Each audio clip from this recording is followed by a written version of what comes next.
or other, I will not. So here we go. It is well known that the arrival of the Mkhitarist congregation in Venice in 1715 was largely imposed on Mkhitar by the political and religious situation prevailing in Constantinople and then in the Morea. It is also known that Mkhitar devoted most of his activity to the publication of books at Constantinople in 1700, establishing a tradition that has continued until the present day on the island of San Lazzaro.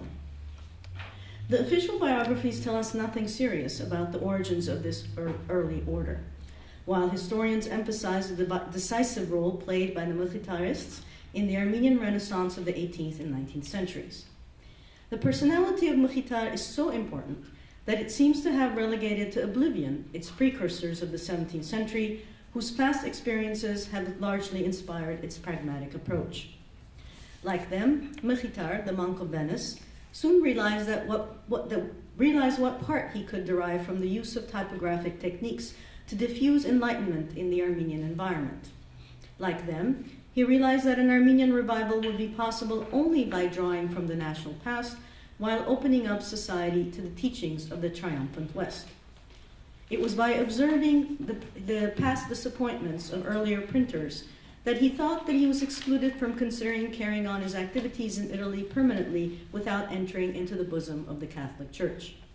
It was a failure of its predecessors to establish their activities in the East, where the political and religious context was not favorable, which determined the installment of the order in the West, where it could enjoy a certain freedom of action while obtaining material assistance from the wealthy Armenian merchants established in Venice. It must be remembered, however, that the laborious process of renewal and modernization of Armenian society began at the beginning of the 17th century in the midst of a small ecclesiastical elite which was able to take stock of the political upheavals engendered by invasions and wars, with direct consequences on the demographic balance of the region, its economic level, and its cultural practices. The arrival in the Ottoman Empire at the same period of the first French missionaries, when Mkhitar was still quite young, and the development of Armenian trade with Europe enabled these elites to foresee the potential contributions of the Renaissance and the way forward. Anxious to renovate the education system, they deployed the necessary means to master typographic techniques. This tool of reproduction and diffusion of the book appears to them, in fact, as essential to carry out their purpose, especially since the scriptoria were unable to keep up with their needs. With the exception of the ephemeral establishment of a printing press in Constantinople in 1567 to 69, and the first Persian workshop in New Jolfa, a suburb of Isfahan, in operation from 1636 to 47, Armenian printers were obligated to install their printing workshops in Europe. It is therefore clear that conditions for the establishment of sustainable workshops in the East were not yet in place. On the contrary, the Armenian colonies in Europe provided the ideal setting for the establishment of typographies. Printer-publishers found Armenian merchants willing to help them financially and to make available to them distribution channels that allowed them to easily ship their production to Smyrna, where peddlers took over to spread the book across Armenia. All publishing printers were in fact ecclesiastics delegated to the West by the high clergy and more often by the Catholicos of Armenia in person. Until the middle of the 17th century, there were many initiatives, but they did not produce the desired results. Clerics were often confronted with Roman censorship, which closely monitored their activities and hindered, for example, the publication of the Bible in Armenian, which was deemed not to be in conformity with the Latin Vulgate. But these resistances do not detract from the determination of the Armenian prelates. Delegated by Catholicos Hagop IV, Bishop Boscan Yerevansi finalized the project of printing the Bible by settling in the United Provinces, in Amsterdam. In the second half of the 17th century, the rise of the Armenian trade in Amsterdam and the freedom of publishing granted by local authorities to publishers pursued by Rome made this choice obvious, even though the greatest distance separating the United Provinces from the port cities of the Levant was a handicap. Boscan was born in New Jolfa in 1614, trained with the Archbishop Khachagul Gesaratsi and in Echmiadzin. Boscan was fully informed of the many attempts to print the Bible in Rome and then in Livorno. He had also had the opportunity to frequent Catholic missionaries, such as Paolo Piromali, who was briefly Archbishop of the Armenian Dominicans of Nakhichevan. Known in Rome as a warm supporter of the rapprochement between the Armenian Church and the Holy See, he rightly thought that his project would be observed with kindness by the Roman cardinals. He thought, moreover, of founding an Armenian Latin school, alone capable, in his eyes, of raising the level of training of Armenian clerics. Persuaded of the essential pedagogical role that the printed book could play in his curriculum, he had, rarely done in Armenian time, learned Latin, devoured theological publications inspired by the Catholic Counter-Reformation, and began to translate into Armenian some major Western books. Clearly inspired by the example of the holy translators, disciples of Mesrop, he was eager to contribute to the revival of the intellectual life in Armenia. When he set about publishing the Armenian Bible, he began by comparing his manuscript, the famous King Hetum Bible, which was considered philologically safe, with the Latin Vulgate. I'm not here. In the introduction to his printed Bible in Amsterdam, he explains this at some length by addressing himself to Catholicos Hagop IV. I quote, "On the grand orders of your authority, and according to your Majesty's command, we undertake work comparing and contrasting the Armenian and Latin versions, dividing them into verses and dividing them into chapters, and then ordering their numbers of concordance according to the model of that which exists in Latin. The numbers and concordances were added one after the other as was possible, for the text did not always coincide in all, but in many passages there were discrepancies between chapters and verses, in verse succession, others incomplete or superfluous. It was therefore very difficult to make them correspond to one another at the cost of much effort, as it appears in the books of Moses, Joshua, and Kings, and even more in the books of Esther, Ezra, Tobias, Solomon, Daniel, and others. Without being able to go into all the details, we can summarize his philological enterprise by saying that Boscan endeavored to introduce a Latin structure into the Armenian version without altering his order and without removing the books ignored or rejected by the Vulgate as the third book of the Maccabees. He then made a huge index to develop an edition that remained a reference until the 19th century. It seems, however, that it did not enter into the views of the bishop to establish definitely his printing house in Amsterdam. For even after the printing of the Bible began, when the typographic character sets were completed by Van Dyck in 1665, he made an application to the Armenian Archbishop of Poland, whom he asked to patronize the establishment of the workshop in Lvov. Encouraged by the Thretons of the city, the prelate hastened to give him a positive answer. The unexpected possibility of seizing the printing press of Amsterdam aroused great joy among the Theatins of Lvov. Undoubtedly aware of what awaited him in Poland, Boscan renounced his project and decided to publish the Armenian Bible before thinking of transferring his typographic workshop elsewhere. The printing required not less than 2 years of work, 1666 to 68, during which he had to undergo the pressures of the Catholic Inquisition in the person of the Apostolic Nuncio Bishop Jean-Baptiste van Nierkasen. After he decided to transfer his studio to Livorno, 1669-1672, the Roman censors paralyzed his activities and he had to resign himself to moving his typography to Marseille again, 1672. In the port of Phocaeus, Bishop Boscan was once again subjected to the wrath of the Vatican. He died shortly after, in 1674, without having been able to complete his project of creating an Armenian Latin school in Armenia. His fellow student, Bishop Thomas Vanandetsi, trained at the seminary of Echmiadzin, arrived in Europe shortly after the death of Bishop Boscan in 1674, accompanied by 2 of his nephews, Ugas and Mikhail.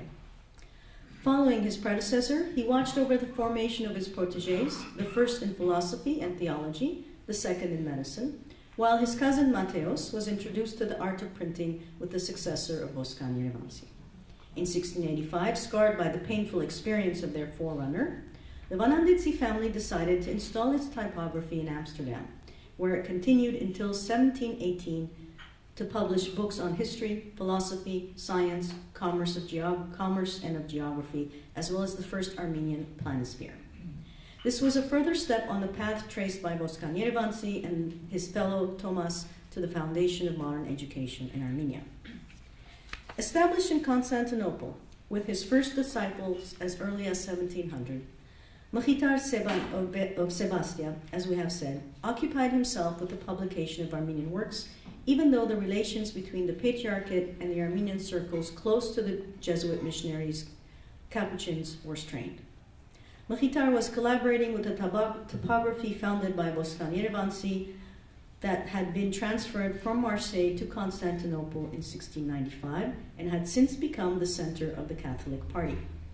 There can be little doubt that he was informed of the origin of his printing press, and even more of the remarkable work carried out by his founder, Bishop Oscan, whose editions he knew. It should also be pointed out that in 1715, Mkhitar recovered the typographic material of the print shop founded in the city by the rich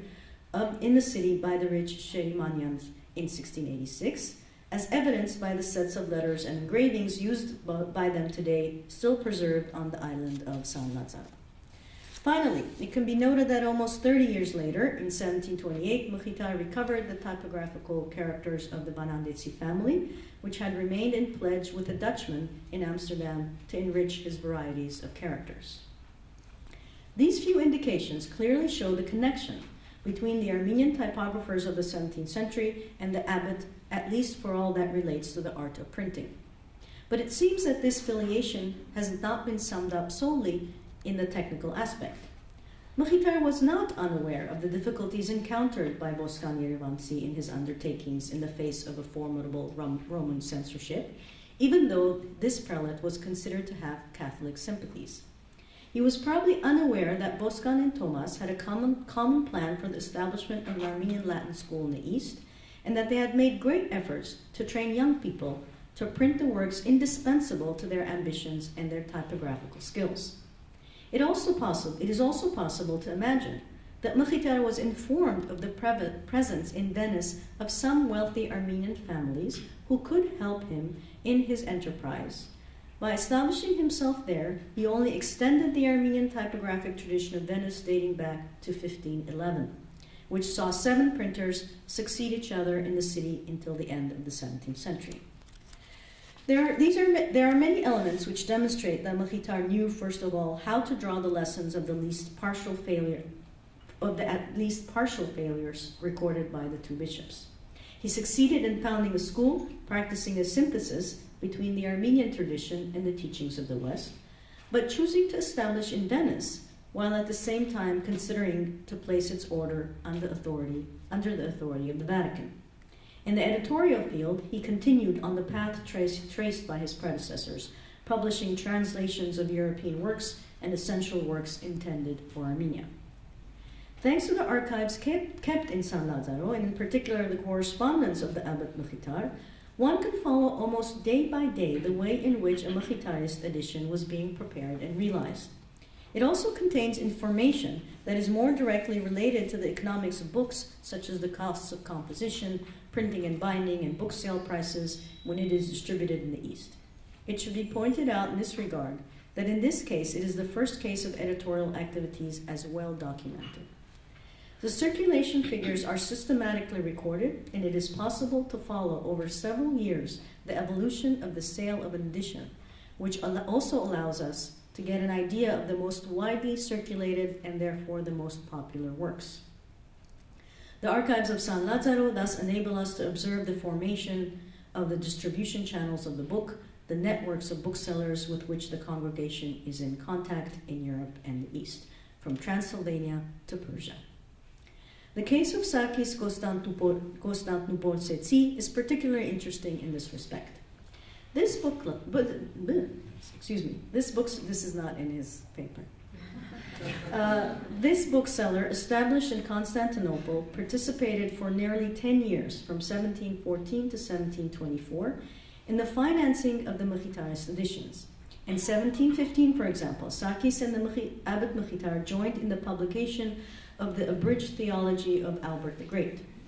The contract they signed specified that Sakis would have to advance 2/3 of the publishing costs, while the remaining third would be taken care of by Mkhitar. The first receiving 800 copies, and the second 400, totaling 1,200 copies. In fact, the publishing costs were extremely high. Much of this extra cost was due to the printer of the Mkhitaryists, Antonio Bortoli, whose works have been published in Armenian since 1964 and Greek since in 1702, thanks to the privileges that the printer had obtained from the Republic of Venice, putting it in a monopoly position for the Armenian impressions made in the Lagoon. The absence of competition, therefore, required the Mkhitaryists to entrust their impressions to Bortoli. Despite these advantages, and even if Constantinople became an Armenian editorial center of major importance since the beginning of the 18th century, with much lower manufacturing costs, the Mkhitaryists editions knew considerable success in the Ottoman Empire. This is particularly the case in Armenian translation of the great Western authors, highly prized in the Ottoman capital and in the provinces, but also in works as essential as its The Gate to Modern Armenian Grammar, Venice 1727, Grammar of the Classical Armenian, Venice 1730, and especially its famous Dictionary of the Armenian Language, Venice 1749, which in a way closes half a century of Abbot Mkhitar's editorial activities. Another of his publications, his edition of the Armenian Bible, Venice 1733, was very successful. This is more than anything else revealing the filiation that we mentioned between Mkhitar and his elder Boscan Yerevansi. Indeed, despite the reluctance of Rome, whose censors had harassed Bishop Boscan because they considered that his version of the Bible was not in accordance with the canons of the Latin Vulgate, Mkhitar did not hesitate to use the Amsterdam Bible as a basis for its own edition. Later, extending their founder's approach, the Mkhitaryists also excelled in the publication of theological and philosophical scholarship while highlighting the Church Fathers' patrimonial heritage preserved by Armenian tradition. Concerning the respective weight of the publishing center of Constantinople and Venice, it must be emphasized that during the 18th century, all the Armenian printers of Constantinople together published 365 titles, while the Mkhitaryists alone came out 318. That is to emphasize the importance of the editorial action initiated by Mkhitar. In fact, the Congregation of Venice had from the beginning a considerable advantage. Although it was founded by a native of Sebastia from the 18th century until the end of the 19th century, it recruited 80% of its members in the Stambuliot circles, among the sons of merchants and especially among the great Catholic families. And this was going, as one might imagine, to have a direct bearing on the general radiance or brilliance of the congregation. From the beginning, it was mainly the parents of learned monks who were responsible for the distribution and sale of the works published in Venice. They played the role of wholesale booksellers, that is to say that they received by boats several hundred copies, which they then distributed to the retailers of the city or the provinces. Afterwards, they undertook to send the sums collected by bills of exchange. But the Mkhitarist missionaries, who were particularly active throughout the Ottoman Empire during the 18th century, also contributed powerfully to the diffusion of the printed production of San Lazzaro. Close to conclusion, there remains the question of the printing monopoly of the Armenian books held by Antonio Bortoli. Faced with these constraints, Mkhitar succeeded quickly enough to develop his relations with Bortoli. After having recovered, as we have pointed out, the typewriting material of the Sherimanian workshop and the character sets of the Banandetsi of Amsterdam, he installed a composition workshop in the monastery of San Lazzaro, where the texts were composed and corrected, and then the pages of lead delivered to the printing press of Bortoli to be printed there. All this work was obviously accomplished by the monks or seminarians initiated very young at typography. When Mkhitar died, these things were as they were. Later, the monastery of the order founded at Trieste, therefore outside the jurisdiction of Venice, created its own typography, but almost simultaneously it seceded and forced the Congregation of Venice to return to Bortoli. It was not until 1789 that the secular monopoly of the Bortoli printing press was abolished and the monks of San Lazzaro were allowed to found their own print shop. Remo, thanks you.